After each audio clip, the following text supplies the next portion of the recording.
J'aimerais rendre hommage à l'opposant historique en République démocratique du Congo, Étienne Tshisekedi.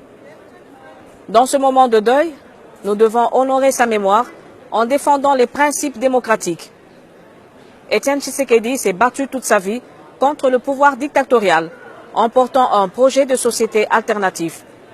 Il a incarné et mis en avant le rôle de l'opposition en tant que contre-pouvoir pour faire triompher la voix du peuple.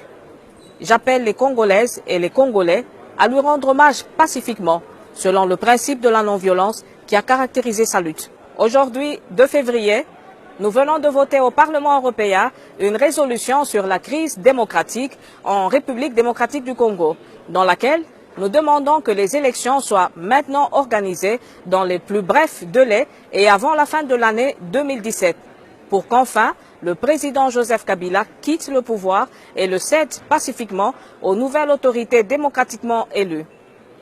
J'aimerais vivement féliciter Ella Asenko pour son travail de médiateur qui a permis de trouver l'accord politique inclusif du 31 décembre dernier. Malgré cela, l'espace politique n'est pas totalement ouvert. Je m'inquiète des retards pris dans la mise en œuvre de cet accord, les mesures de décrispation telles que les libérations et les retours d'exil d'opposants politiques n'ont pas tout été exécutés. Mais malgré ça, je remercie et je me réjouis de la libération de l'opposant politique Moïse Moni Dela. Le temps presse.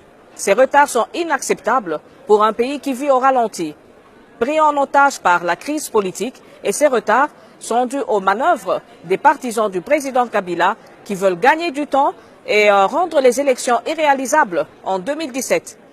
Je rappelle que le président Joseph Kabila a une responsabilité majeure sur le lourd préjudice qui fait peser sur son pays. Que les élections n'aient pas été organisées à temps sous le mandat du président Kabila, selon les termes de la Constitution en vigueur, constitue, à mon avis, une trahison grave, un manquement dans la gestion de la RDC, qui mériterait des excuses, si ce n'est une poursuite judiciaire assortie de sanctions administratives, sinon pénales. La crise en RDC prendra fin avec le départ du président Joseph Kabila.